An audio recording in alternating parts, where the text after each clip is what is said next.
ಹನುಮಂತ ಲಂಕಾಪಟ್ಟಣಕ್ಕೆ ಹೋಗಿ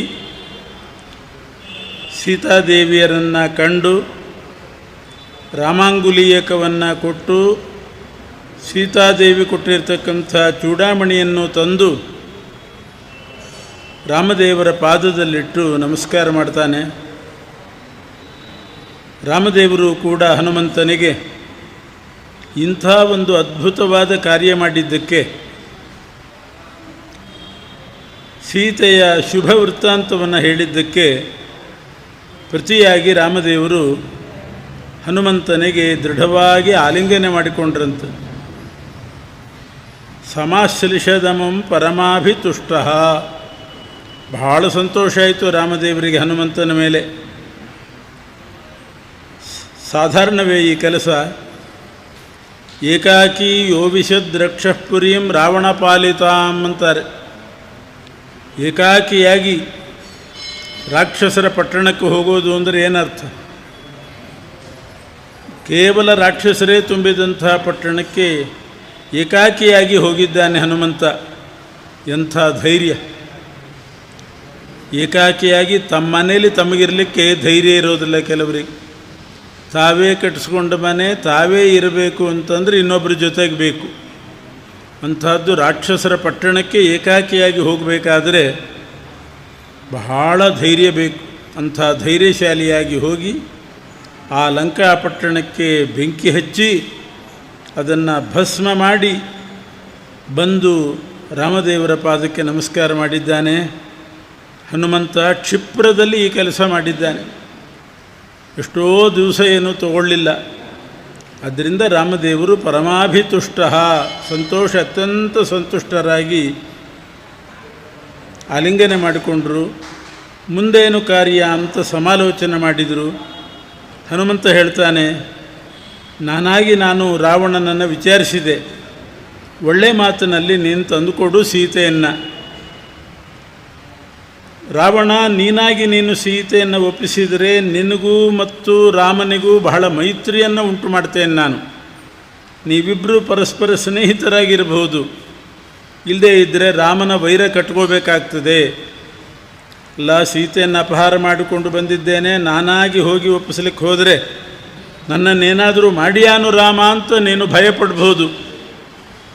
ಅಂಥ ಭಯಕ್ಕೆ ಅವಕಾಶ ಇಲ್ಲ. ನೀನು ಸೀತೆಯನ್ನು ಒಪ್ಪಿಸಿದರೆ ರಾಮ ಸೌಹಾರ್ದದಿಂದ ನಡ್ಕೊಳ್ತಾನೆ. ನಾನು ಹೇಳ್ತೇನೆ ಬೇಕಾದರೆ ರಾಮನಿಗೆ, ನನ್ನ ಮಾತಿನಂತೆ ಸೀತೆಯನ್ನು ಒಪ್ಪಿಸ್ತಿದ್ದಾನೆ, ಇವನಿಗೇನೂ ಮಾಡಬೇಡ, ಸ್ನೇಹದಿಂದ ಇರು ಅಂದರೆ ನನ್ನ ಮಾತು ಕೇಳ್ತಾನೆ ರಾಮ. ಅಷ್ಟು ಹೇಳಿದರೂ ಕೂಡ ರಾವಣ ಕೇಳಲಿಲ್ಲ ಅಂತಾದ ಮೇಲೆ ಯುದ್ಧ ಅನಿವಾರ್ಯ ಅಂತಲೇ ಅರ್ಥ. ನಾವೆಲ್ಲ ಇಲ್ಲಿಂದ ಲಂಕಾಪಟ್ಟಣಕ್ಕೆ ಹೋಗಬೇಕು. ಆ ರಾವಣನನ್ನು ಸದೆ ಬಡಿದು ಸೀತಾಮಾತೆಯನ್ನು ಕರ್ಕೊಂಡು ಬರಬೇಕು. ಇದೇ ತೀರ್ಮಾನ ಆಯಿತು. ಆದರೆ ಆ ಸಮುದ್ರ ಏನಿದೆ, ದಕ್ಷಿಣ ಸಮುದ್ರ, 100 ಯೋಜನ ಅಗಲ ಇದೆ, 100 ಯೋಜನ ವಿಸ್ತಾರ. ಅಂಥ ಸಮುದ್ರವನ್ನು ಉಲ್ಲಂಘನೆ ಮಾಡಿಕೊಂಡು ಹೋಗಬೇಕು, ಹೇಗೆ ಸಾಧ್ಯ ಅಂತ ವಿಚಾರ ಬಂದಾಗ ಮೊದಲಂತೂ ಸಮುದ್ರ ತೀರಕ್ಕೆ ಹೋಗೋದು. ಅಲ್ಲಿ ಹೋಗಿ ವಿಚಾರ ಮಾಡೋಣ ಅಂತ ಎಲ್ಲರೂ ಕೂಡ ಕಪಿಗಳ ಜೊತೆಗೆ ಸುಗ್ರೀವ, ಹನುಮಂತ, ರಾಮ, ಲಕ್ಷ್ಮಣ ಎಲ್ಲರೂ ಕೂಡ ಸಮುದ್ರ ತೀರಕ್ಕೆ ಬರ್ತಾರೆ. ಹನುಮಂತನೇ ಕರ್ಕೊಂಡು ಬಂದ. ಹನುಮಂತ ರಾಮನನ್ನು ತನ್ನ ಹೆಗಲ ಮೇಲೆ ಕೂಡಿಸ್ಕೊಂಡು ಕರ್ಕೊಂಡು ಬಂದ. ಅಂಗದ ಯುವರಾಜನಾಗಿದ್ದಂಥ ಅಂಗದ ಲಕ್ಷ್ಮಣನನ್ನು ಹೆಗಲ ಮೇಲೆ ಏರಿಸಿ ಕರ್ಕೊಂಡು ಬಂದ. ಸಮುದ್ರ ತೀರಕ್ಕೆ ಬಂದರು. ರಾಮ, ಲಕ್ಷ್ಮಣ, ಹನುಮಂತರು ಸಮುದ್ರ ತೀರಕ್ಕೆ ಯುದ್ಧಕ್ಕೆ ಅಂತ ಹೊರಟದ್ದು ಉತ್ತರ ಫಲ್ಗುನಿ ನಕ್ಷತ್ರ. ಉತ್ತರ ಫಲ್ಗುನಿ ನಕ್ಷತ್ರ ಅನ್ನೋದು ಸಾಧನ ತಾರೆ. 9 ತಾರೆಗಳಿರ್ತದೆ. ಜನ್ಮ, ಸಂಪತ್, ವಿಪತ್ತು, ಕ್ಷೇಮ, ಪ್ರತ್ಯರ, ಸಾಧಕ, ವಧ, ಮೈತ್ರ, ಪರಮ ಮೈತ್ರ ಅಂತ ಸಾಧಕ ತಾರೆ. ಅದು ಕೆಲಸ ಸಿದ್ಧಿ ಆಯಿತು ಅಂತಲೇ ಅರ್ಥ. ಅಂಥ ಉತ್ತಮ ತಾರಾಬಲ ಇತ್ತು. ಆ ಸಾಧಕ ತಾರೆ, ಸಾಧನ ತಾರೆ ಅಂತ ಕರೀತಾರೆ. ಸಮುದ್ರ ತೀರಕ್ಕೆ ಬಂದಿದ್ದಾರೆ. ರಾಮ ಸಮುದ್ರ ತೀರಕ್ಕೆ ಬಂದರೂ ಕೂಡ ಸಮುದ್ರ ರಾಜ ವರುಣ ತಾನು ಬಂದು ಸ್ವಾಗತ ಮಾಡಬೇಕಾಗಿತ್ತು. ಆದರೆ ಸಮುದ್ರ ರಾಜ ವರುಣ ಬರಲಿಲ್ಲ, ರಾಮನನ್ನು ಸ್ವಾಗತ ಮಾಡಲಿಕ್ಕೆ ಬರಲಿಲ್ಲ. ಅಲ್ಲಿ ಹೋದಾಗ, ಸಮುದ್ರಕ್ಕೆ ಹೋದಾಗ ಅವನ ಮನೆಗೆ ಹೋಗ್ತು ಅಂತಾದರೆ ಅವನು ಬಂದು ಸ್ವಾಗತ ಮಾಡಿ ಏನು ತನ್ನ ಸಹಾಯ ಮಾಡಬೇಕು, ಸೇವೆ ಏನು ಮಾಡಬೇಕಾದ್ದು ಅವನ ಧರ್ಮ. ಆದರೆ ಸಮುದ್ರ ರಾಜನಾದಂಥ ವರುಣ ಬರಲಿಲ್ಲ. ಶ್ರೀರಾಮಚಂದ್ರ ಒಂದೇ ಸಲ ಸಮುದ್ರದ ಮೇಲೆ ಸಿಟ್ಟಾಗಲಿಲ್ಲ. ಸಾಮ, ದಾನ, ಭೇದ, ದಂಡ ಅಂತ 4 ಉಪಾಯಗಳಿದೆ. ಮೊದಲು ಸಾಮೋಪಾಯ ಮಾಡಿ ನೋಡೋಣ. ರಾವಣ ಬಂದರೆ ಸರಿ, ಸಾಮ, ದಾನ ಏನಾದರೂ ಕೊಟ್ಟು ನೋಡೋದು, ಒಡಕುಂಟು ಮಾಡಿ ನೋಡೋದು, ಕೊನೆಗೆ ಏನು ಯಾವ ಉಪಾಯಕ್ಕೂ ಅವನು ಮಣಿಯದೇ ಇದ್ದರೆ ದಂಡೋಪಾಯ, ಅದು 4ನೇದ್ದದು. ಮೊದಲು ಸಾಮೋಪಾಯದಿಂದಲೇ ನೋಡಬೇಕು. ಅದಕ್ಕೆ ಶ್ರೀರಾಮಚಂದ್ರ ದರ್ಭೆ ಹಾಕ್ಕೊಂಡು ಸಮುದ್ರ ತೀರದಲ್ಲಿ ಮಲಗಿದ. ಅದನ್ನೇ ದರ್ಭಶಯನ ಅಂತ ಕರೀತಾರೆ. ದರ್ಭಶಯನನಾಗಿ ದರ್ಭೆ ಮೇಲೆ ಮಲಗಿದ್ದಾನೆ. ಲೋಕನೀತಿ ತೋರಿಸಿದ, ಹೀಗೆ ನಡ್ಕೋಬೇಕು, ಒಂದೇ ಸಲ ದಂಡೋಪಾಯಕ್ಕೂ ಹೋಗಬಾರ್ದು ಅಂತನ್ನುವ ನೀತಿ ತಿಳಿಸಲಿಕ್ಕೋಸ್ಕರ ದರ್ಭಶಯನನಾಗಿ ಮಲಗಿದ. ಆದರೂ ರಾವಣ ಬಂದಿಲ್ಲ, ಇವನು ವರುಣ ಬರಲಿಲ್ಲ. ಆ ಸಂದರ್ಭದಲ್ಲಿ ವಿಭೀಷಣ ಬರ್ತಾನೆ. ವಿಭೀಷಣ ಯಾರು ಅಂತಂದರೆ ರಾವಣನ ತಮ್ಮ. ಆದರೆ ಪೂರ್ವಜನ್ಮದಲ್ಲಿ ವಿಭೀಷಣ ಕಣ್ವ ಋಷಿಗಳು. ಶಾಪದಿಂದಾಗಿ ಕಣ್ವ ಋಷಿಗಳು ವಿಭೀಷಣನಾಗಿ ಹುಟ್ಟಿದರು, ರಾಕ್ಷಸ ಕುಲದಲ್ಲಿ ಹುಟ್ಟಿದರು. ಒಮ್ಮೆ ಕಣ್ವ ಋಷಿಗಳು ತಪಸ್ಸು ಮಾಡ್ತಾ ಇದ್ದಾಗ ವಾಯುದೇವರು ಒಂದು ಯಜ್ಞ ಮಾಡಬೇಕು ಅಂತ ನೇಗಿಲಿನಿಂದ ಭೂಶೋಧನೆ ಮಾಡ್ತಾ ಇದ್ರಂತೆ. ನೇಗಿಲಿನಿಂದ ಭೂಶೋಧನೆ ಮಾಡುವಾಗ ಕಣ್ವ ಋಷಿಗಳಿಗೆ ಸ್ವಲ್ಪ ಅದು ತಗುಲಿತು, ಅದು ತಾಗಿತು. ಅಷ್ಟಕ್ಕೆ ಕಣ್ವ ಋಷಿಗಳು ಸಿಟ್ಟಾಗಿ ವಾಯುದೇವರಿಗೆ ಶಾಪ ಹಾಕಿದ್ರಂತೆ. ನಾನು ಶುದ್ಧ ಮಡಿಯಲ್ಲಿ ತಪಸ್ಸು ಮಾಡ್ತಾ ಕೂತರೆ ನನ್ನನ್ನು ನೀನು ಮುಟ್ಟಿದಿ, ಮೈ ಮೇಲೆ ಎಚ್ಚರಿಕೆ ಬೇಡವಾ? ಭೂಶೋಧನೆ ಮಾಡುವಾಗ ನಾನಿಲ್ಲಿ ಕೂತಿದ್ದೇನೆ, ನನಗೆ ತಗುಲ್ಕೊಂಡು ಹೋದಿ, ಆದ್ದರಿಂದ ನೀನು ಜಗತ್ತಿನಲ್ಲಿ ಅಪ್ರಸಿದ್ಧನಾಗು, ಪ್ರಸಿದ್ಧಿಗೆ ಬರಕೂಡ್ದು ನೀನು ಅಂತ ಶಾಪ ಹಾಕಿ ಮತ್ತು ಅವರೇ ಅದಕ್ಕೊಂದು ಪರಿಹಾರನೂ ಹೇಳಿದ್ರಂತೆ. ನಿನ್ನ ಮೂಲ ರೂಪ ಅಪ್ರಸಿದ್ಧವಾಗಲಿ, ಅವತಾರ ರೂಪ ಮಾತ್ರ ಪ್ರಸಿದ್ಧ ಆಗಲಿ, ಮೂಲ ರೂಪದಿಂದ ನೀನು ಅಪ್ರಖ್ಯಾತನಾಗೇ ಉಳ್ಕೋ ಅಂತ ಶಾಪ ಹಾಕಿದರು. ಆದ್ದರಿಂದ ವಾಯುದೇವರ ಮೂಲ ರೂಪ ಅಷ್ಟು ಪ್ರಸಿದ್ಧಿ ಇಲ್ಲ. ಎಲ್ಲಿ ನೋಡಿದರೂ ಕೂಡ ಗ್ರಾಮಗಳಲ್ಲಿ ಆಂಜನೇಯ ಇದ್ದಾನೆ. ಆಂಜನೇಯನ ದೇವಾಲಯ, ಹನುಮಂತ ದೇವರ ಗುಡಿ. ಆಂಜನೇಯ ಭೀಮ ಪ್ರಸಿದ್ಧನಾಗಿದ್ದಾನೆ ಮಹಾಭಾರತದಲ್ಲಿ. ಹನುಮ, ಭೀಮ, ಮಧ್ವರು ಪ್ರಸಿದ್ಧರಾದರು. 3 ಅವತಾರ ರೂಪಗಳು ಪ್ರಸಿದ್ಧ ಆಯಿತು. ಆದರೆ ವಾಯುದೇವರ ಮೂಲ ರೂಪ ಹೇಗಿದೆ ಅಂತನ್ನೋದು ಬಹಳ ಜನರಿಗೆ ಗೊತ್ತಿಲ್ಲ. ವಾಯುದೇವರ ಮೂಲ ರೂಪ ಹೇಗಿದೆ? ಉದ್ಯದ್ರ ವಿಪ್ರಕರ ಸನ್ನಿಭ ಮಚ್ಯುತಾಂಕೆ ಸ್ವಾಸೀನಮಸ್ಯನುತಿ ನಿತ್ಯವಚ ಪ್ರವೃತ್ತಿಂ ಧ್ಯಾಯೇದ್ ಗದಾಭಯಕರಂ ಸುಕೃತಾಂಜಲಿಂ ತಂ ಪ್ರಾಣಂ ಯಥೇಷ್ಟತನುಮುನ್ನತ ಕರ್ಮಶಕ್ತಿಂ. ಇದು ಮೂಲ ರೂಪದ ಧ್ಯಾನ ಶ್ಲೋಕ. ಉದ್ಯದ್ರ ವಿಪ್ರಕರ ಸನ್ನಿಭಂ, ಉದಯಿಸ್ತಕ್ಕಂಥ ಸಾವಿರಾರು ಸೂರ್ಯರು, ಅಂಥ ವರ್ಚಸ್ಸು ಮೂಲ ರೂಪಕ್ಕಿದೆ ವಾಯುದೇವರಿಗೆ. ಅಚ್ಯುತಾಂಕೆ ಸ್ವಾಸೀನಂ, ಭಗವಂತನ ಬಲಗಡೆ ತೊಡೆ ಮೇಲೆ ಕೂತಿದ್ದಾರಂತೆ ವಾಯುದೇವರು ಮೂಲ ರೂಪದಿಂದ. ಅವರ ಸ್ಥಾನ ಪರಮಾತ್ಮನ ಬಲತೊಡೆ, ಎಡಗಡೆ ಲಕ್ಷ್ಮೀದೇವಿ, ಬಲಗಡೆ ವಾಯುದೇವರು. ಆ ರೀತಿ ಪರಮಾತ್ಮ ಲಕ್ಷ್ಮೀ ಮತ್ತು ಪ್ರಾಣದೇವರನ್ನು ಎಡಬಲ ತೊಡೆ ಮೇಲೆ ಕೂಡಿಸ್ಕೊಂಡು ಕೂತಿದ್ದಾನೆ. ಆ ಬಲಗಡೆ ತೊಡೆ ಮೇಲೆ ಕೂತವರೇ ಮೂಲ ರೂಪ ವಾಯುದೇವರು. ಎಲ್ಲೋ ಅಪರೂಪಕ್ಕೊಂದು ಚಿತ್ರ ಇದೆ ಈ ಥರದ್ದು. ಈರಾಂಕ ಪರಮಾತ್ಮ ಅಂತಾರೆ. ಈರಾಂಕ ಪರಮಾತ್ಮ ಅಂದರೆ ಈರ ಅಂದರೆ ವಾಯುದೇವರು, ಅಂಕ ಅಂದರೆ ತೊಡೆ, ವಾಯುದೇವರನ್ನು ತೊಡೆ ಮೇಲೆ ಕೂಡಿಸ್ಕೊಂಡಿರ್ತಕ್ಕಂಥ ಒಂದು ರೂಪ. ಕೂಸು ಜಗತ್ತಿಗೆಲ್ಲ ದೊಡ್ಡ ದೇವರು, ಜೀವೋತ್ತಮ. ಆದರೆ ಭಗವಂತನಿಗೆ ಕೂಸಿನಂತೆ ತೊಡೆ ಮೇಲೆ ಕೂತಿದ್ದಾರಂತೆ ವಾಯುದೇವರು. ಅಚ್ಯುತಾಂಕೆ ಸ್ವಾಸೀನಮಸ್ಯ ನುತಿ ನಿತ್ಯ ವಚಃ ಪ್ರವೃತ್ತಿಂ. ತೊಡೆ ಮೇಲೆ ಕೂತುಕೊಂಡು ನಿರಂತರ ವೇದ ಮಂತ್ರಗಳಿಂದ ಭಗವಂತನ ಸ್ತೋತ್ರ ಮಾಡ್ತಾ ಇದ್ದಾರಂತೆ. ಧ್ಯಾಯೇದ್ ಗದಾಭಯಕರಂ ಸುಕೃ. 4 ಕೈ ಆ ವಾಯುದೇವರಿಗೆ. ಒಂದು ಕೈಯಲ್ಲಿ ಗದೆ, ಇನ್ನೊಂದು ಕೈಯಲ್ಲಿ ಅಭಯ ಮುದ್ರೆ, ಇನ್ನೆರಡು ಕೈಯನ್ನು ಅಂಜಲಿ ಬಂಧ ಮಾಡಿ ಜೋಡಿಸಿ ಭಗವಂತನಿಗೆ ನಮಸ್ಕಾರ ಮಾಡ್ತಾ ಇದ್ದಾರೆ. ಹೀಗೆ ಚತುರ್ಭುಜ ವಾಯುದೇವರು. ಇದು ಮೂಲ ರೂಪ. ಧ್ಯಾಯೇದ್ಗದಾಭಯಕರಂ ಸುಕೃತಾಂಜಲಿಂ ತಂ ಪ್ರಾಣಂ ಯಥೇಷ್ಟತನುಂ ಉನ್ನತ ಕರ್ಮಶಕ್ತಿಂ. ಎಷ್ಟು ಬೇಕಾದಷ್ಟು ರೂಪ ಧರಿಸಲಿಕ್ಕೆ ಬರ್ತದೆ ಅವರಿಗೆ. 3 ಕೋಟಿ ರೂಪಗಳನ್ನು ಧರಿಸಿದ್ದು ಉಂಟು ವಾಯುದೇವರು. ಅನಂತಾನಂತ ರೂಪ ಇದೆ ಅಂತ ಇಟ್ಟುಕೊಳ್ಳಿ. ಒಂದೊಂದು ಜೀವರಲ್ಲಿ ಒಂದೊಂದು ರೂಪದಿಂದ ಇದ್ದಾರೆ. ಒಬ್ಬೊಬ್ಬ ಜೀವನಿಗೆ 4 ದೇಹ, ಸ್ವರೂಪ ದೇಹ, ಲಿಂಗದೇಹ, ಅನಿರುದ್ಧ ದೇಹ, ಸ್ಥೂಲ ದೇಹ. 4 ದೇಹದಲ್ಲಿಯೂ ಕೂತುಕೊಂಡು ಹಂಸ ಮಂತ್ರ ಜಪ ಮಾಡ್ತಾ ಇದ್ದಾರೆ. ಒಂದೊಂದು ದೇಹದಲ್ಲಿ 21,600ರಂತೆ 4 ದೇಹದಲ್ಲಿ ಜಪ ಮಾಡ್ತಾ ಇದ್ದಾರೆ. ನಾವು ಜಪ ಮಾಡೋದಿಲ್ಲ, ನಮ್ಮೊಳಗೆ ವಾಯುದೇವರು ಕೂತ್ಕೊಂಡು 21,600 × 4 ಅಷ್ಟು ಜಪ ಮಾಡ್ತಾ ಇದ್ದಾರೆ. ಯಥೇಷ್ಟತನು ಉನ್ನತ ಕರ್ಮಶಕ್ತಿಂ. ಇದು ಮೂಲ ರೂಪ. ಇದು ಅಪ್ರಸಿದ್ಧವಾಗಲಿ. ಆದ್ದರಿಂದ ಮೂಲ ರೂಪದ ಮಹಿಮೆ ಉಪನಿಷತ್ತುಗಳಲ್ಲಿ ಬಂದಿದೆ. ಪೌರುಷೇಯ ಗ್ರಂಥಗಳು ಪುರಾಣಗಳಲ್ಲಿ ಹೆಚ್ಚಿಗೆ ಬರಲಿಲ್ಲ. ಪುರಾಣದಲ್ಲಿ ಬಂದದ್ದೆಲ್ಲ ಹನುಮ ಭೀಮ ಮಧ್ವರ ಚರಿತ್ರೆಯೇ.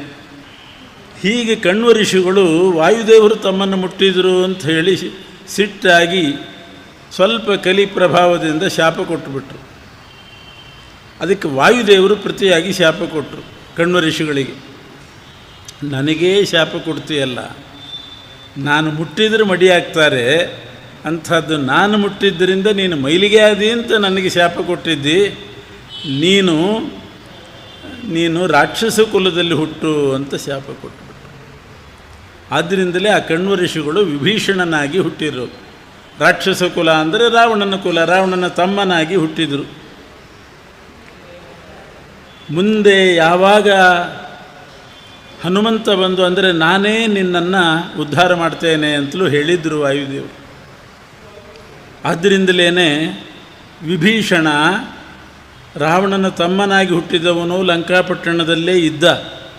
ವಾಯುದೇವರು ಮೊದಲೇ ಹೇಳಿದರು, ಶಾಪ ಕೊಟ್ಟಾಗಲೇ ಹೇಳಿದರು, ನಾನೇ ಬಂದು ನಿನ್ನನ್ನು ಉದ್ಧಾರ ಮಾಡ್ತೇನೆ ಅಂತ. ಹನುಮಂತನಾಗಿ ಹೋಗಿ ಸೀತೆಯನ್ನು ಹುಡುಕುವ ನೆಪದಿಂದ ಲಂಕಾಪಟ್ಟಣದಲ್ಲೆಲ್ಲ ಸುತ್ತಾಡಿ ಯಾರಿಗೂ ಗೊತ್ತಾಗದ ಹಾಗೆ ವಿಭೀಷಣನ ಮನೆಗೆ ಹೋಗಿ ಆವಾಗ ಹೇಳಿದ್ರಂತೆ ವಿಭೀಷಣನಿಗೆ ಹನುಮಂತ ದೇವರು, ನೀನು ನಿಜವಾಗಿಯೂ ವಿಭೀಷಣ ಅಲ್ಲ, ರಾಕ್ಷಸ ಅಲ್ಲ, ನಿನ್ನ ಕಣ್ವ ಋಷಿ.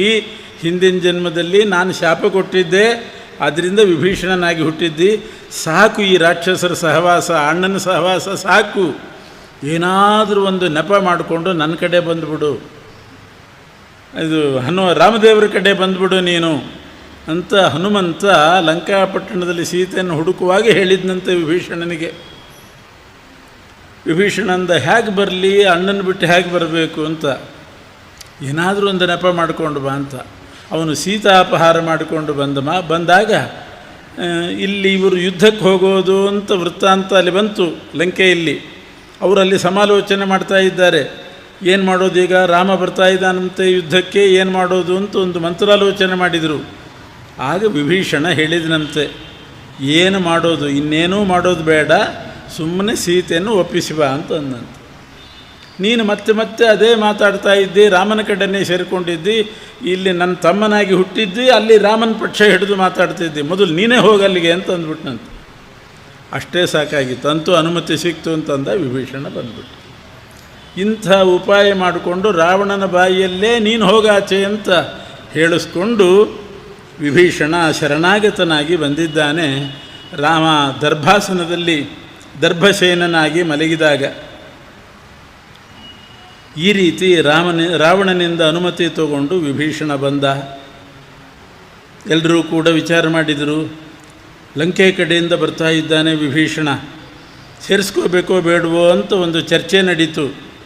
ಎಲ್ಲರೂ ಬೇಡ ಅಂತಲೇ ಹೇಳೋರು. ರಾಕ್ಷಸ ಕುಲದಿಂದ ಬಂದಿದ್ದಾನೆ, ಗೂಢಚಾರಿ ಇರಬಹುದು, ಏನು ಮಾಡ್ತಾನೋ ಏನೋ, ಅವನಿಗೆ ಅವಕಾಶ ಕೊಡೋದೇ ಬೇಡ ಅಂತ ಎಲ್ಲರೂ. ಕೊನೆಗೆ ರಾಮ ಹನುಮಂತನ ಕೇಳಿದ್ದಂತೆ, ನಾ ಏನು ಮಾಡೋದಾದರೂ ಹನುಮಂತ ಹೇಳಿದ ಹಾಗೆ ಮಾಡೋನು, ನಿನ್ನ ಅಭಿಪ್ರಾಯ ಏನಪ್ಪ ಅಂತ ಕೇಳಿದಾಗ ಹನುಮಂತ ಹೇಳಿದ, ಸೇರಿಸ್ಕೋ ಇವನನ್ನು ಅಂದ. ಯಾಕೆ ಇವನೇ ಕರೆಸಿದ್ದ, ಅಲ್ಲಿ ಹೇಳಿ ಬಂದಿದ್ದಾನೆ ಬಾ ಅಂತ, ಬೇಡ ಅಂತ ಹಂಗೆ ಹೇಳ್ತಾನೆ. ಆದ್ದರಿಂದ ಸೇರಿಸ್ಕೋ ಇವನನ್ನು ಅಂತ ಹೇಳಿದಾಗ ಹನುಮಂತನ ಮಾತು ಕೇಳಿ ರಾಮ ವಿಭೀಷಣನನ್ನು ಸ್ವೀಕಾರ ಮಾಡಿದ. ಬೇರೆಯವರೆಲ್ಲ ಸ್ವಲ್ಪ ಆಕ್ಷೇಪ ಮಾಡಿದರು. ಆಗ ರಾಮ ಹೇಳ್ತಾನೆ, ಸಕೃದೇವ ಪ್ರಪನ್ನಾಯ ತವಾಸ್ಮೀತಿ ಚ ಯಾಚತೆ ಅಭಯಂ ಸರ್ವಭೂತೇಭ್ಯ ದದಾನಿ ಏತದ್ವ್ರತಂ ಮಮ. ಬೇರೆಯವರಿಗೆಲ್ಲ ಏಕಾದಶಿ, ವಿಷ್ಣು ಪಂಚಕ, ಭೀಷ್ಮ ಪಂಚಕ ಇದ್ದ ಹಾಗೆ ನನಗೊಂದು ವ್ರತ ಇದೆ. ಏನು, ಯಾರು ಅಭಯ ಯಾಚನೆ ಮಾಡಿ ನನ್ನ ಪಾದಕ್ಕೆ ಬಿದ್ದು ಶರಣಾಗ್ತಾರೋ ಅವರಿಗೆ ನಾನು ಅಭಯ ಕೊಡ್ತೇನೆ. ಇದು ನನ್ನ ಒಂದು ವ್ರತ.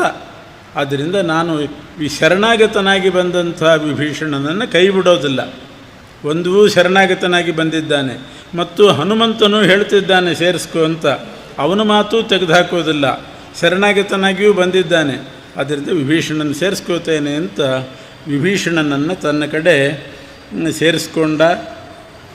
ವಿಭೀಷಣ ಅಲ್ಲಿ ಸಲಹೆ ಕೊಡುವಾಗ ರಾವಣನಿಗೆ ಹೇಳಿದಂತೆ, ಯುದ್ಧಕ್ಕೆ ಬರ್ತಾ ಇದ್ದಾನೆ ರಾಮ. ಅದು ಇಕ್ಷ್ವಾಕು ಕುಲದವರಿಗೆ ಆ ದಿವಸ ವಿಶಾಖ ನಕ್ಷತ್ರ. ಅವರ ಕುಲದ ನಕ್ಷತ್ರವೇ ಇದು ವಿಶಾಖ ನಕ್ಷತ್ರ. ಹೊರಟದ್ದು ಉತ್ತರ ಫಲ್ಗುನಿ, ಸಾಧನ ತಾರೆ. ಇಕ್ಷ್ವಾಕು ಕುಲದ ನಕ್ಷತ್ರ ವಿಶಾಖ ನಕ್ಷತ್ರ ತುಂಬ ಚೆನ್ನಾಗಿ ಬೆಳಗ್ತಾ ಇದೆಯಂತೆ ಅಂತರಿಕ್ಷದಲ್ಲಿ. ವಿಶಾಖ ನಕ್ಷತ್ರ ರಾಕ್ಷಸ ಕುಲದವರ ನಕ್ಷತ್ರ ಮೂಲ ನಕ್ಷತ್ರ. ಇವರು ಮೂಲೆ ಗುಂಪಾಗ್ತಾರೆ ಅಂತಲೇ ಅರ್ಥ. ಆ ಮೂಲ ನಕ್ಷತ್ರಕ್ಕೆ ಧೂಮಕೇತು ಆವರಿಸಿದೆಯಂತೆ. ಇದನ್ನೆಲ್ಲ ಹೇಳ್ತಾನೆ ವಿಭೀಷಣ, ಒಳ್ಳೆ ಜ್ಞಾನಿ. ನಿಮ್ಮ ಕುಲದ ನಕ್ಷತ್ರ ರಾಕ್ಷಸ ಕುಲದ ನಕ್ಷತ್ರಕ್ಕೆ ಧೂಮಕೇತು ಆವರಿಸಿದೆ. ವಿಶಾಖ ನಕ್ಷತ್ರ ದಿವ್ಯ ಪ್ರಕಾಶಮಾನವಾಗಿದೆ. ಮತ್ತು ರಾವಣನ ಲಂಕಾಪಟ್ಟಣದಲ್ಲಿ ಎಲ್ಲೆಲ್ಲಿ ಅಗ್ನಿಹೋತ್ರಗಳಿದ್ದರೋ, ಅಗ್ನಿಕುಂಡದಲ್ಲಿ ಅಗ್ನಿಹೋತ್ರ ಹೋಮ ಮಾಡುವವರು ದಿವಸಾಗಲೂ ಅಲ್ಲೆಲ್ಲ ಸರ್ಪ ಓಡಾಡ್ತಾ ಇದೆ. ಇದು ಅಪಶಕುನ. ದನದ ಕೆಚ್ಚಲಿಗೆ ಕೈ ಹಾಕಿ ಹಾಲು ಕರೀಲಿಕ್ಕೆ ಅಂತ ಹೋದರೆ ಹಾಲು ಬತ್ತಿ ಹೋಗಿದೆ, ಯಾವ ದನವೂ ಹಾಲು ಕೊಡ್ತಾ ಇಲ್ಲ. ಇದು ಅಪಶಕುನ. ಹವಿಸ್ಸನ್ನು ಮಾಡಿಟ್ಟಿದ್ದಾರೆ ಹೋಮಕ್ಕೆ ಹಾಕಬೇಕು ಅಂತ. ಹವಿಸ್ಸಿಗೆಲ್ಲ ಇರುವೆ ಮುತ್ತಿದೆ. ಬೆಲ್ಲ ಇಟ್ಟರೆ ಹೇಗೆ ಇರುವೆ ಮುತ್ತದೆ, ಹಾಗೆ ಹವಿಸ್ಸಿಗೆ ಇರುವೆ ಮುತ್ತಿದೆ. ಆನೆಗೆ ಮದ ಬರ್ತಾ ಇಲ್ಲ. ಆನೆ ಮಂಕಾಗಿ ನಿಂತು ಬಿಟ್ಟಿದೆ. ಆನೆಗಳೆಲ್ಲ ಲಂಕಾಪಟ್ಟಣದವು.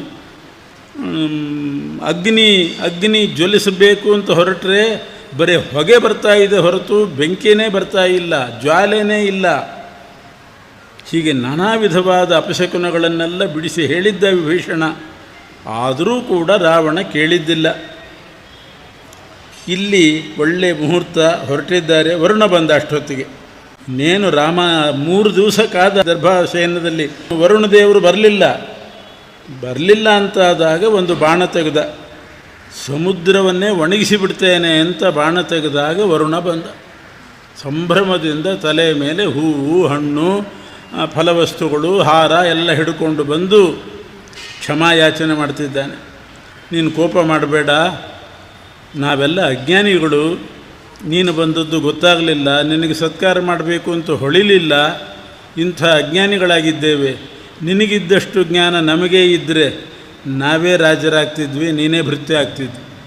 ನೀನು ರಾಜ, ನಾವು ಭೃತ್ಯರಾಗಿರೋದೇ ಅದಕ್ಕೋಸ್ಕರ. ನಮಗೆ ಅಜ್ಞಾನ ಇದೆ, ಅಜ್ಞಾನ ತುಂಬಿದೆ. ನೀನು ಸಿಟ್ಟಾದರೆ ಹೇಗೆ, ನೀನು ಬುದ್ಧಿವಾದ ಹೇಳಬೇಕು ಅಂತ ಹೇಳಿ ಕ್ಷಮಾಯಾಚನೆ ಮಾಡ್ತಾನೆ. ರಾಮದೇವರು ವರುಣನ ಮೇಲೆ ದಯೆ ತೋರಿದರು, ಕ್ಷಮಾ ಮಾಡಿದರು. ಆದರೆ ಬಾಣ ಹೂಡಿಯಾಗಿತ್ತು ಬಿಲ್ಲಿಗೆ. ಇನ್ನು ಎಳೆದು ಪ್ರಯೋಗ ಮಾಡಬೇಕಷ್ಟೇ. ಮತ್ತು ಇದನ್ನೇನು ಮಾಡಲಿ, ಬಾಣ ಹೂಡಿಯಾಗಿದೆ, ಮತ್ತು ವಾಪಸ್ ಇಡೋದು ಸರಿಯಲ್ಲ, ಏನು ಮಾಡಲಿ ಅಂತ ಕೇಳಿದಾಗ ಅಲ್ಲಿ ಮರುಭೂಮಿ ಇತ್ತು. ಆ ಮರುಭೂಮಿ ಮೇಲೆ ಪ್ರಯೋಗ ಮಾಡಿದ. ಅಲ್ಲಿ ಅನೇಕ ದೈತ್ಯರು ಸೇರಿಕೊಂಡಿದ್ದರು. ಆದ್ದರಿಂದ ಅದು ಏನೂ ಫಲ ಕೊಡ್ತಾ ಇದ್ದಿಲ್ಲ ಆ ಭೂಮಿ. ಅಲ್ಲಿರುವ ದೈತ್ಯರನ್ನೆಲ್ಲ ಆ ಬಾಣ ವಧೆ ಮಾಡಿ ಇಡೀ ಭೂಮಿ ಫಲವತ್ತಾಗುವ ಹಾಗೆ ಮಾಡಿತು. ವರುಣ ಸ್ವಲ್ಪ ತಡ ಮಾಡಿದ್ದ ಅನುಕೂಲವೇ ಆಯಿತು. ಅವನ ಮೇಲೆ ಹೂಡಬೇಕು ಅಂತಿದ್ದ ಬಾಣ ಆ ದೈತ್ಯರ ಮೇಲೆ ಬಿದ್ದು ದೈತ್ಯರ ಸತ್ತು ಭೂಮಿ ಫಲವತ್ತಾಯಿತು. ಅದಕ್ಕೆ ವರುಣ ತಡ ಮಾಡಿದ್ದ. ಯಾಕೆಂದರೆ ಮೈನಾಕನನ್ನು ಹಿಂದೆ ಕಳಿಸಿದವನೇ ವರುಣ. ಹನುಮಂತ ಲಂಕೆಗೆ ಹೋಗುವಾಗ ಮೈನಾಕನನ್ನು ಕಳಿಸಿದ್ದ ವರುಣ. ಹನುಮಂತನಿಗೆ ವಿಶ್ರಾಂತಿಗೆ ನೀನು ಸ್ವಲ್ಪ ಅಡ್ಡ ನಿಂತು ವಿಶ್ರಾಂತಿಗೆ ಸಹಾಯ ಮಾಡು ಅಂತ. ಅಂಥವನು ವಿರೋಧ ಮಾಡೋದು ಅಂತಂದರೆ ಆ ದೈತ್ಯರ ಮೇಲೆ ಬಾಣಪ್ರಯೋಗ ಮಾಡಲಿ ಅಂತ ಹಾಗೆ ಮಾಡಿದ್ದ. ಬಧ್ನೀ ಸೇತು ಮಿಹತೆ ಯಶಸೋ ವಿತತ್ತೈ. ರಾಮ, ಸೇತುವೆ ಕಟ್ಟು. ನಾನಾಗಿ ನಿನ್ನನ್ನು ಬೇಡ್ಕೊಳ್ತಾ ಇದ್ದೀನಿ, ನನಗೆ ಸೇತುವೆ ಕಟ್ಟು, ಸಮುದ್ರಕ್ಕೆ ಸೇತುವೆ ಕಟ್ಟು. ಎಲ್ಲ ಕಪಿಗಳು ಸೇತುವೆ ಮೂಲಕ ಲಂಕಾಪಟ್ಟಣಕ್ಕೆ ಹೋಗಲಿ. ಹನುಮಂತ ಹಾರಿದಂತೆ ಎಲ್ರಿಗೂ ಹಾರಲಿಕ್ಕೆ ಆಗೋದಿಲ್ಲ, ಆದ್ದರಿಂದ ಸೇತುವೆ ನಿರ್ಮಾಣ ಮಾಡು ಅಂತ. ಯಾರು ಸೇತುವೆ ನಿರ್ಮಾಣ ಮಾಡ್ತಾರೆ ಅಂತಂದಾಗ ನಲ ಅಂತ ಒಬ್ಬ ಕಪಿ ಇದ್ದ. ಆ ನಲಕಪಿ ಸೇತುವೆಯನ್ನು ಕಟ್ಟೋದು ಅಂತಾಯಿತು. ನಲ ಯಾರು ಅಂತಂದರೆ ದೇವಲೋಕದ ಶಿಲ್ಪಿ ವಿಶ್ವಕರ್ಮನೇ ನಲನಾಗಿ ಅವತಾರ ಮಾಡಿದ್ದ. ಅವನು ದೇವಲೋಕದ ಶಿಲ್ಪಿ ಆದ್ದರಿಂದ ಸೇತುವೆ ಕಟ್ಟುವವನೇ. ಇಲ್ಲಿಯೂ ಕೂಡ ಸೇತುವೆ ಕಟ್ಟಲಿಕ್ಕೆ ನಲನನ್ನೇ ಆರಿಸಿದರು. 5 ದಿವಸದಲ್ಲಿ 100 ಯೋಜನದ ಸೇತುವೆ ಕಟ್ಟಿದ್ದಾರೆ. ಹಾಗೆ ಸಾಧ್ಯ ಆಯಿತು 5 ದಿವಸದಲ್ಲಿ ಕಟ್ಟಲಿಕ್ಕೆ. ಕಪಿಗಳಿಗೆ ಹನುಮಂತ ಹೇಳಿದ, ಎಲ್ಲ ಕಡೆ ಹೋಗಿ ದೊಡ್ಡ ಬಂಡೆಕಲ್ಲನ್ನು ತೊಗೊಂಡು ಬನ್ನಿ, ಆ ಬಂಡೆಕಲ್ಲು ಸಮುದ್ರಕ್ಕೆ ಹಾಕಬೇಕು ನೀವು. ಆಯಿತು ಅಂತ ಕಪಿಗಳೆಲ್ಲ ತಂದು ಹಾಕಿದು, ಎಲ್ಲ ಮುಳುಗೋಯ್ತು, ಕಲ್ಲು ಮುಳುಗೋಯ್ತು ಸಮುದ್ರದಲ್ಲಿ. ಕೊನೆಗೆ ಹೇಳಿದ್ರು, ಇಲ್ಲ ನಲನ ಕೈಯಲ್ಲಿ ಕೊಡ್ರಿ, ನಲ ಹಾಕಲಿ ಅಂತ. ನಲ ಹಾಕಿದರೆ ಕಲ್ಲು ಮುಳುಗೋದಿಲ್ಲ, ತೇಲ್ತದೆ. ಉಳಿದವ್ರು ಕಲ್ಲು ಹಾಕಿದರೆ ಮುಳುಗಿ ಹೋಗ್ತದೆ. ಯಾವ ಕೆಲಸಕ್ಕೆ ಹಾಕ್ತದೆ ಆ ಕೆಲಸ ಎಲ್ಲ ಮುಳುಗಿ ಹೋಗಿಬಿಡ್ತದೆ ಕಲ್ಲು ಹಾಕಿದರೆ. ನಲ ಹಾಕಿದರೆ ಆ ಕಲ್ಲು ತೇಲ್ತದೆ. ಅದರಿಂದ ನಲನನ್ನೇ ಆರಿಸ್ಕೊಂಡ್ರು ಕಲ್ಲು ಹಾಕಲಿಕ್ಕೆ, ಉಳಿದವರೆಲ್ಲ ಕಲ್ಲು ತರಲಿಕ್ಕೆ. ಸಮುದ್ರದಲ್ಲಿ ಕಲ್ಲು ಹಾಕಲಿಕ್ಕೆ ನಲ, ಸಮುದ್ರದಲ್ಲಿ ಹಾಕಲಿಕ್ಕೆ, ಕೆಲಸಕ್ಕೆ ಕಲ್ಲು ಹಾಕಲಿಕ್ಕಲ್ಲ. ಈ ಕಲ್ಲು ಹಾಕುವವ್ರು ಭಾಳ ಮಂದಿ ಆಗಿಬಿಟ್ಟಿದೆ. ಒಳ್ಳೆಯ ಕೆಲಸಕ್ಕೆ ಕಲ್ಲು ಹಾಕಲಿಕ್ಕೆ ಎಲ್ಲರೂ ತಯಾರಿ. ಆವಾಗ ನಲ ಒಬ್ಬನೇ ಇದ್ದ ಸಮುದ್ರಕ್ಕೆ ಹಾಕಲಿಕ್ಕೆ. ಯಾಕೆ ನಲನನ್ನು ಆರಿಸ್ಕೊಂಡ್ರು ಅಂತಂದ್ರೆ, ಅವನು ಸಣ್ಣವನಿದ್ದಾಗ ನದಿ ತೀರದಲ್ಲಿ ಆಚಾರ್ಯಗಳು ದೇವ್ರ ಪೂಜೆ ಎಲ್ಲ ಮಾಡ್ತಾ ಕೂತಿದ್ರೆ ಈ ನಲ ಬಂದು ಸಣ್ಣ ಹುಡುಗಿಯಲ್ಲಿ ಹುಡುಗಾಟಿಗೆ ಅವನಿಗೆ ಹುಡುಗಾಟ ಮಾಡ್ತಾ ಬರೋದು. ಅವರು ಸಾಲಿಗ್ರಾಮ ತೊಗೊಂಡು ನದಿಗೆ ಹಾಕಿಬಿಡೋದು.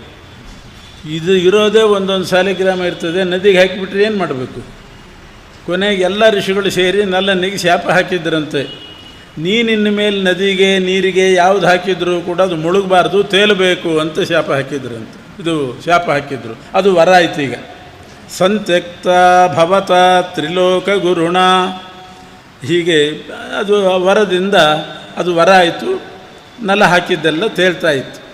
ಆದ್ದರಿಂದ ಎಲ್ಲ ಕಪಿಗಳು ಕಲ್ಲು ತರಲಿಕ್ಕೆ, ನಲ ಸಮುದ್ರದಲ್ಲಿ ಹಾಕಲಿಕ್ಕೆ. ಈ ಸಂದರ್ಭದಲ್ಲಿ ಎಲ್ಲ ಕಪಿಗಳೂ ಪಾಲ್ಗೊಂಡಿದ್ದಾವೆ. ಹನುಮಂತನಂತೂ ಒಂದು ಸಲ ಹೋಗಿ ಕಲ್ಲು ತಂದರೆ 100 ಕಲ್ಲು ಬರಬೇಕಂತ. ತಲೆ ಮೇಲೆ ಒಂದ್ರ ಮೇಲೆ ಒಂದು ಇಷ್ಟು ಎತ್ತರ ಏರಿಸ್ಕೋತಾ ಇದ್ದಂತೆ. ಈ ಹೆಗಲ ಮೇಲೆ ಒಂದು 10 ಕಲ್ಲು, ಈ ಹೆಗಲ ಮೇಲೆ ಒಂದು 10 ಕಲ್ಲು, 2 ಅಂಗೈಯಲ್ಲಿ ಒಂದು 10 ಕಲ್ಲು, ಒಂದೂ ಬಿದ್ದಿರಬಾರ್ದು, ಆ ರೀತಿ ತರ್ತಿದ್ನಂತೆ. ಇನ್ನು ಕೆಲವು ಕಲ್ಲನ್ನು ಕಾಲಿಂದ ಒದ್ಕೊಂಡು ಬರ್ತಿದ್ನಂತೆ. ಹೀಗೆ ಒದ್ಕೊಂಡು ಬಂದರೆ ಹನುಮಂತ ಒಂದು ಸಲ ಬಂದರೆ 100 ಕಲ್ಲು ಬರಬೇಕು. ಅದನ್ನೆಲ್ಲ ನಲ ಹಾಕೋದು. ಒಂದು ಸಲ ಹನುಮಂತ ಬಂದಾಗಲೇ 100 ಕಲ್ಲು ತರ್ತಿದ್ದ. ಎಷ್ಟೊತ್ತಿಗೆ ಹಾಕಬೇಕು? ಮತ್ತೆ ಹೋಗೋದು, ಹನುಮಂತ ತರೋದು. ಇಲ್ಲಿ ಕಲ್ಲು ರಾಶಿ ಹಾಕ್ಲಿಕ್ಕೆ ಒಬ್ಬ ಇರೋದು ನಲ. ಹನುಮಂತ ನೋಡಿದೆ, ಇದೆಲ್ಲ ಆಗೋ ಕೆಲಸ ಅಲ್ಲ ಅಂದ. ಮತ್ತೇನು ಮಾಡೋದು? ಎಲ್ರಿಗೂ ಹೇಳಿದ, ನೀವು ಕಲ್ಲಿನ ಮೇಲೆ ಎಲ್ಲರೂ ನಲನಿಗೆ ತಂದು ಕೊಡಬೇಡಿ, ಅವನೊಬ್ಬನೇ ಹಾಕಿದರೆ ಯಾವಾಗ ಆಗಬೇಕು? ನೀವೇ ಪ್ರತಿಯೊಬ್ಬರೂ ಕೂಡ ನೀವು ತಂದ ಕಲ್ಲಿನ ಮೇಲೆ ರಾಮ ಅಂತ ಬರೀರಿ. ಅಲ್ಲೇನೋ ಬಳ್ಳಿ ಗಿಳ್ಳಿ ಇರ್ತದೆ, ಅದರಿಂದಲೇ ರಾಮ ಅಂತ ಬರೀರಿ, ಹಾಕಿರಿ, ತೇಲ್ತದೆ ಅಂದಂತ ಹನುಮಂತ. ಕಲ್ಲು ಕೂಡ ತೇಲ್ತದೆ, ರಾಮನಾಮಾಂಕಿತ ಆಗಬೇಕಷ್ಟೇ. ರಾಮ ಅಂತ ಹೆಸರು ಬರೆದು ಹಾಕಿರಿ, ತೇಲ್ತದೆ. ಎಲ್ಲ ಕಪಿಗಳು ರಾಮ ಅಂತ ಬರೆದ್ರು, ಕಲ್ಲು ತೇಲ್ತಾ ಹೋಯ್ತು. ಹೀಗೆ ಅದು ಕಲ್ಲಿನ ಜೋಡಣೆ ಆದದ್ದು ಹಾಗೆ. ಇಲ್ದಿದ್ರೆ ಒಂದೇ ನಲ ಎಷ್ಟು ಅಂತ ಹಾಕ್ಲಿಕ್ಕೆ ಸಾಧ್ಯ? ಅದಕ್ಕೆ 5 ದಿವಸದಲ್ಲಿ ಆಯಿತು. ಕೋಟಿ ಕಪಿಗಳು ಬಂದಿದ್ದು, ಎಲ್ಲ ಕಡೆ ಇಡೀ ಭೂಮಂಡಲದಲ್ಲಿರೋ ಕಪಿಗಳೆಲ್ಲ ಬಂದಿದ್ದು. ಎಲ್ಲ ಕಪಿಗಳು ರಾಮ ಅಂತ ಬರೋದು ಹಾಕೋದು. ಆದರೆ ಆ ಕಲ್ಲು ಒಂದ್ರ ಪಕ್ಕ ಒಂದು ಸೇರ್ಕೋತಿತ್ತು, ಪ್ಯಾಚ್ ವರ್ಕ್ ಆಗಬೇಕಲ್ಲ. ಎರಡೂ ಕಲ್ಲು ಮಧ್ಯದಲ್ಲಿ ಕಾಲು ಸಿಗಿಬಿದ್ರೆ ಏನು ಮಾಡಬೇಕು? ನಡ್ಕೊಂಡು ಹೋಗುವಾಗ ಅದಕ್ಕೆ ಸಿಮೆಂಟ್ ಹಾಕಿ ಮಾಡಬೇಕು. ಅಲ್ಲಿ ಒಂದು ಅಳಿಲಿತ್ತಂತೆ. ಆ ಅಳಿಲು ನೋಡಿತು, ನನಗಂತೂ ಕಲ್ಲು ತರೋ ಯೋಗ್ಯತೆ ಇಲ್ಲ, ಅಳಿಲೇನು ತರ್ತದೆ ಕಲ್ಲು. ಈ ಕಪಿಗಳೆಲ್ಲ ಕಲ್ಲು ಹಾಕಿದಾಗ ಮಧ್ಯದಲ್ಲಿ ಸ್ವಲ್ಪ ಸಂದು ಬಿಟ್ಟಿರ್ತದೆ, ಅದಕ್ಕೇನಾದರೂ ಪ್ಯಾಚ್ ವರ್ಕ್ ಮಾಡೋಣ ಅಂತ ಹೇಳಿ ಆ ಅಳಿಲು ಸಮುದ್ರದಲ್ಲಿ ಮುಳುಗೋದು, ಈ ತೀರಕ್ಕೆ ಬಂದು ಉಸುಗಿನ ಮೇಲೆ ಹೊರಳಾಡೋದು, ಮೈಗೊಂದಿಷ್ಟು ಮರಳು ಹತ್ತುತ್ತಾ ಇತ್ತು, ಎರಡು ಕಲ್ಲಿನ ಮಧ್ಯದಲ್ಲಿ ಝಾಡಿಸ್ತಿತ್ತಂತೆ. ಅದು ಎಷ್ಟರ ಮಟ್ಟಿಗೆ ಆ ಮರಳು ನಿಲ್ತದೆ ಅದು ಬೇರೆ ವಿಷಯ. ಅಂತೂ ತನ್ನ ಸೇವೆ ತಾನು ಮಾಡಿತ್ತು. ಅದಕ್ಕೆ ಅಳಿಲು ಸೇವೆ ಅಂತ ಇವತ್ತಿಗೂ ಅಂತಾರೆ. ಅಳಿಲು ಮಾಡಿದ ಸೇವೆ, ರಾಮ ಸೇತುವೆ ಕಟ್ಟುವಾಗ ಸಮುದ್ರದಲ್ಲಿ ಮುಳುಗೋದು, ಮೈಗೆಲ್ಲ ಮರಳು ಹಚ್ಕೊಳ್ಳೋದು, ಎರಡು ಕಲ್ಲಿನ ಮಧ್ಯದಲ್ಲಿ ಝಾಡಿಸೋದು. ಅದು ಒಂಚೂರು ಮರಳು ಉಳಿತಿದ್ದಿಲ್ಲ. ಸಿಮೆಂಟ್ ಹಾಕಿದ್ರೆ ಉಳಿತದೆ, ಸಿಮೆಂಟ್ ಇಲ್ಲ ಏನಿಲ್ಲ, ಬರೀ ಮರಳು ಹಚ್ಕೊಂಡು ಝಾಡಿಸಿದ್ರೆ ಹೆಂಗೆ. ಆದರೆ ಕಪಿಗಳ ಕಾಲಡಿಯಲ್ಲೆಲ್ಲ ಬರ್ತಿತ್ತಂತೆ, ಅಳಿಲು ಓಡಾಡ್ತಿತ್ತು. ಕಲ್ಲು ಹೊತ್ಕೊಂಡು ಬರಬೇಕು, ಈ ಅಳಿಲು ಅಡ್ಡಡ್ಡ ಬರೋದು. ಕಪಿಗಳಿಗೆಲ್ಲ ಸಿಟ್ಟು ಬಂತು, ಬೈದುವಂತೆ, ನೀನು ಯೋಗ್ಯತೆಗೆ ಒಂದು ಕಲ್ಲು ತಂದು ಹಾಕಲಿಕ್ಕಿಲ್ಲ, ಆ ಸಾಮರ್ಥ್ಯ ಇಲ್ಲ, ಸುಮ್ಮನೆ ಅಡ್ಡಡ್ಡ ಬರ್ತಾಯಿದ್ದೆ, ಹೋಗಾಚೆ ಅಂತ ಬೈದು. ಅಳಿಲು ಪಾಪ ಈ ಸೇವೆನೂ ಮಾಡಲಿಕ್ಕಿಲ್ವಲ್ಲ ಅಂತ ಅಳುತ್ತಾ ಕೂತ್ಕೊಂಡಿತ್ತಂತೆ. ಅದಕ್ಕೆ ಅಳಿಲು ಅಂತ ಅರ್ದು ಅಳುತ್ತಾ ಕೂತ್ಕೊಂಡಿತ್ತು. ರಾಮ ನೋಡಿದ್ನಂತೆ ಇದನ್ನು. ರಾಮ ಬಂದು ಆ ಅಳಿಲಿಗೆ ಸಮಾಧಾನ ಮಾಡಿ, ನೀನು ಕಲ್ಲು ತಂದು ಹಾಕದಿದ್ದರೂ ಪರವಾಗಿಲ್ಲ, ನಿನ್ನ ಉತ್ಸಾಹಕ್ಕೆ ನಾನು ಮೆಚ್ಚಿದೆ. ಸಮುದ್ರದಲ್ಲಿ ಮುಳುಗೋದು, ಉಸುಗಿನಲ್ಲಿ ಹೊರಳಾಡೋದು, ಆ ಎರಡು ಕಲ್ಲಿನ ಮಧ್ಯದಲ್ಲಿ ಜಾಡಿಸೋದು, ಎಂಥ ಸೇವೆ ಮಾಡ್ತಿದ್ದೀನಿ, ಬೇಜಾರು ಮಾಡ್ಕೋಬೇಡ, ನಾನು ನೋಡಿದ್ದೀನಿ. ನೀ ಮಾಡಿದ ಸೇವೆ ನನ್ನ ಗಮನಕ್ಕೆ ಬಂದಿದೆ ಅಂತ ಬೆನ್ನಿನ ಮೇಲೆ ಕೈ ಇಟ್ಟು ಸಮಾಧಾನ ಮಾಡಿದಂತೆ. ಅದೇ ಆ ರಾಮನ ಬೆರಳು ಅಳಿಲಿನ ಬೆನ್ನಿನ ಮೇಲೆ ಮೂಡಿತಂತೆ. ಅವತ್ತಿನಿಂದ ಇವತ್ತಿನ ತನಕನೂ ಕೂಡ ಯಾವುದೇ ಅಳಿಲು ಹುಟ್ಟಿದರೂ ಕೂಡ ಅದರ ಬೆನ್ನಿನ ಮೇಲೆ ಬೆರಳಿನ ಚಿಹ್ನೆ ಇದೆ ನೋಡಿ. ಇವತ್ತಿಗೂ ಕೂಡ ಯಾವ ಅಳಿಲಿದ್ರೂ ಬೆನ್ನಿನ ಮೇಲೆ ಬೆರಳು ಚಿಹ್ನೆ ಇದೆ. ಅದು ರಾಮ ಆವಾಗ ಆ ಅಳಿಲಿಗೆ ಬೆನ್ನಿನ ಮೇಲೆ ಕೈ ಇಟ್ಟಿದ್ದಂತೆ. ಇದಕ್ಕೆ ಅಳಿಲು ಸೇವೆ ಅಂತ. ನಮಗೆ ಆ ಸೇವಾ ಮನೋಭಾವ ಬೇಕು. ಎಷ್ಟು ಸಾಧ್ಯವೋ ಅಷ್ಟು ಮಾಡಿದರೂ ಸಾಕು. ಅಳಿಲಿನ ಬೆನ್ನಿನ ಮೇಲೆ ಕೈ ಇಟ್ಟಿದ್ದ, ಈಗ ಯಾರಾದರೂ ಮನುಷ್ಯರು ಸೇವೆ ಮಾಡಿದರೆ ತಲೆ ಮೇಲೆ ಕೈ ಇಡ್ತಾನೆ. ತಲೆ ಮೇಲೆ ಕೈ, ಬೆರಳು ಮಾತ್ರ ಮೂಡಲ್ಲ ಅಷ್ಟೇ, ತಲೆ ಮೇಲೆ ಕೈ ಇಡೋದಂತೂ ಗ್ಯಾರಂಟಿ. ಬೆನ್ನಿನ ಮೇಲೆ ಬೆರಳಿಟ್ಟು ತೋರಿಸಿದ್ದಾನೆ, ನಾನು ಅನುಗ್ರಹ ಮಾಡ್ತೀನಿ ಅಂತ. ಈ ಸುದ್ದಿ ಅಂದರೆ ಕಪಿಗಳೆಲ್ಲ ತಂದು ಕಲ್ಲು ಹಾಕ್ತಿದ್ದಾವೆ, ರಾಮನಾಮ ಬರೆದು ಹಾಕ್ತಾ ಇದ್ದಾವೆ ಕಪಿಗಳು, ಅದು ತೇಲ್ತಾ ಇದೆ ಅನ್ನೋ ಸುದ್ದಿ ಲಂಕಾಪಟ್ಟಣದ ಪೇಪರ್ನಲ್ಲಿ ವರದಿ ಆಯ್ತಂತೆ. ಸೇತುವೆ ಭರದಿಂದ ಸಾಗಿದೆ, ಮುಕ್ಕಾಲು ಭಾಗ ಮುಗಿದು ಹೋಗಿದೆ, ಕಪಿಗಳೆಲ್ಲ ಕಲ್ಲು ಹಾಕ್ತಾ ಇದ್ದಾವೆ, ಎಲ್ಲ ತೇಲ್ತಾ ಇದೆ. ಸುಲಭವಾಗಿ ಬಂದುಬಿಡ್ತಾರೆ ಕಪಿಗಳು. ಯಾಕೆ ತೇಲ್ತಾ ಇದ್ದಾವೆ? ರಾಮನಾಮ ಬರೆದದ್ದರಿಂದ ತೇಲ್ತಾ ಇದ್ದಾವೆ. ಯಾರೋ ಆ ಪೇಪರ್ ತಂದು ರಾವಣನಿಗೆ ಕೊಟ್ಟರಂತೆ. ರಾವಣ, ಸೇತುವೆ ಮುಗಿಲಿಕ್ಕೆ ಬಂದಿದೆ, ನೋಡಿಲ್ಲಿ ಎಷ್ಟು ಪ್ರಭಾವ ರಾಮಂದು, ಹೆಸರು ಬರೆದ ಕಲ್ಲು ತೇಲ್ತಾ ಇದೆ ಅಂತ. ಅವನು ಸೇತುವೆ ಆಗ್ತಾ ಇದೆ, ಕಪಿಗಳು ಬರ್ತಾರೆ ಅನ್ನೋ ವಿಚಾರ ಬಿಟ್ಬಿಟ್ಟ. ರಾಮನನ್ನು ಹೊಗಳ್ತಾ ಇದ್ದಾರಲ್ಲ, ರಾಮನ ಹೆಸರು ಬರೆದ್ರೆ ತೇಲ್ತದಂತೆ, ಅಲ್ಲಿಗೆ ಹೋಯ್ತು ಅವನ ದೃಷ್ಟಿ. ರಾವಣ ಕೊಚ್ಕೊಂಡ. ರಾಮನಿಗೇನು ಮಹತ್ವ? ಅವನ ಹೆಸರು ಬರೆದ್ರೆ ಕಲ್ಲು ತೇಲ್ತದಲ್ಲ, ನಾನು ಯಾವುದಾದ್ರೂ ಕಲ್ಲು ಸ್ಪರ್ಶ ಮಾಡಿ ಹಾಕಿದರೆ ಅದು ತೇಲ್ತದೆ ಅಂದ್ಬಿಟ್ನಂತೆ. ನಾನು ಒಂದು ಕಲ್ಲು ಮುಟ್ಟಿ ಹಾಕಿದರೆ ಅದು ನೀರಿನಲ್ಲಿ ತೇಲ್ತದೆ. ಯಾರೋ ಮಂತ್ರಿ ಸ್ವಲ್ಪ ಸಲಿಗೆ ಇದ್ದವನು ಹೇಳಿದ್ನಂತೆ, ನೀ ಮುಟ್ಟಿದ್ದೆಲ್ಲ ಮುಳುಗೋದೆ, ನೀ ಮುಟ್ಟಿದ್ದು ತೇಲ್ತದೆ ಅಂದರೆ ಏನರ್ಥ? ನಿನ್ನ ಹಣೆ ಬರ ಅಂಥದ್ದು ಅಂತ ಎಲ್ಲರೂ ಬೈದರು. ನೋಡಿ ಬೇಕಾದರೆ ಚಾಲೆಂಜ್ ಮಾಡಿ ಬನ್ನಿ ಹೋಗೋಣ ಸಮುದ್ರ ತೀರಕ್ಕೆ, ನಾನು ಕೂಡ ಒಂದು ಕಲ್ಲು ಮುಟ್ಟಿ ಹಾಕ್ತೇನೆ, ತೇಲ್ತದೋ ಇಲ್ಲೋ ನೋಡ್ರಿ ಅಂತ ಸವಾಲು ಹಾಕಿದ. ಆ ಕಡೆಯಿಂದ ಸೇತುವೆ ಕಟ್ತಾ ಬರ್ತಿದ್ರು, ಈ ಕಡೆ ರಾವಣ ಬಂದ, ಲಂಕಾ ಕಡೆ ಸಮುದ್ರ ತೀರಕ್ಕೆ ಬಂದ, ದೊಡ್ಡ ಕಲ್ಲು ತಗೊಂಡ, ಏನೋ ಒಂದು ಸೆಕೆಂಡ್ ಬಾಯಲ್ಲಿ ಏನೋ ಮಂತ್ರ ಹೇಳಿದ, ನೀರಿಗೆ ಹಾಕಿದ, ತೇಲ್ಬಿಡ್ತು, ಕಲ್ಲು ತೇಲ್ತು. ರಾವಣ ಹಾಕಿದ ಕಲ್ಲು ತೇಲ್ತು. ರಾಕ್ಷಸರೆಲ್ಲ ರಾವಣಾಯ ಸ್ವಸ್ತಿ ಅಂತ ಜೈಕಾರ ಹಾಕ್ಲಿಕ್ಕೆ ಶುರು ಮಾಡಿದರು. ಅಂತೂ ರಾವಣ ಮರ್ಯಾದೆ ಉಳಿಸ್ಕೊಂಡು ಕಲ್ಲು ತೇಲಿಸಿ ಮನೆಗೆ ಬಂದ. ರಾತ್ರಿ ಹೊತ್ತು ಮಂಡೋದರಿ ಗಂಟು ಬಿದ್ಲು. ನೀವು ಏನು ಉಪಾಯ ಮಾಡಿದ್ದೀರಿ ಹೇಳಿ? ನೀವು ಮುಟ್ಟಿದ್ದು ಮುಳುಗೋದೆ, ಅದು ನನಗೆ ಗೊತ್ತು, ನಿಮ್ಮ ಹಣೆ ಬರ ನಂಗೆ ಚೆನ್ನಾಗಿ ಗೊತ್ತು. ಎಲ್ಲ ಗಂಡಂದ್ರೆ ಹಣೆ ಬರ ಹೆಂಡತಿಗೆ ಗೊತ್ತಿರ್ತದೆ ಚೆನ್ನಾಗಿ, ಬೇರೆಯವ್ರಿಗೆ ಇಲ್ದಿದ್ರು ಕೂಡ. ಆದ್ದರಿಂದ ನಿಮ್ಮ ಹಣೆ ಬರ ಎಂಥದ್ದು ಅಂತ ನನಗೆ ಚೆನ್ನಾಗಿ ಗೊತ್ತಿದೆ. ನೀವು ತೇಲಿಸೋರು ಅಲ್ವೇ ಅಲ್ಲ, ನೀವು ಮುಳುಗಿಸಲಿಕ್ಕೇ ಇರೋದು.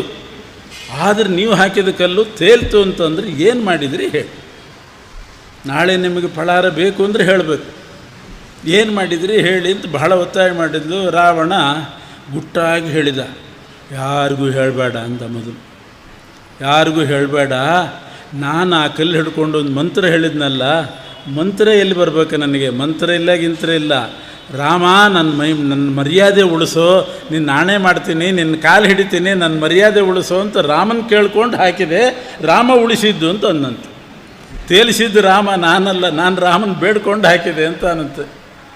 ಎಂಥ ವ್ಯಕ್ತಿತ್ವ. ಅದಕ್ಕೆ ಹೇಳ್ತಾರೆ ರಾಮನನ್ನು ವಾಲ್ಮೀಕಿಗಳು, ರಿಪೂಣಾಮಪಿ ವತ್ಸಲಃ. ಶತ್ರುಗಳ ಮೇಲೂ ಕೂಡ ರಾಮನಿಗೆ ವಾತ್ಸಲ್ಯ. ರಾವಣ ಅಷ್ಟು ಕೇಳ್ಕೊಂಡ, ಇರಲಿ ಪಾಪ ಮರ್ಯಾದೆ ಇರಲಿ ಅಂತ ಹೇಳಿ ರಿಪೂಣಾಮಪಿ ವತ್ಸಲಃ ತೇಲಿಸಿಬಿಟ್ಟಿದ್ದು. ಹೀಗೆ ಸೇತುವೆ ನಿರ್ಮಾಣ ಆಯಿತು. 5 ದಿವಸದಲ್ಲಿ ಸೇತುವೆ ನಿರ್ಮಾಣ ಆಯಿತು.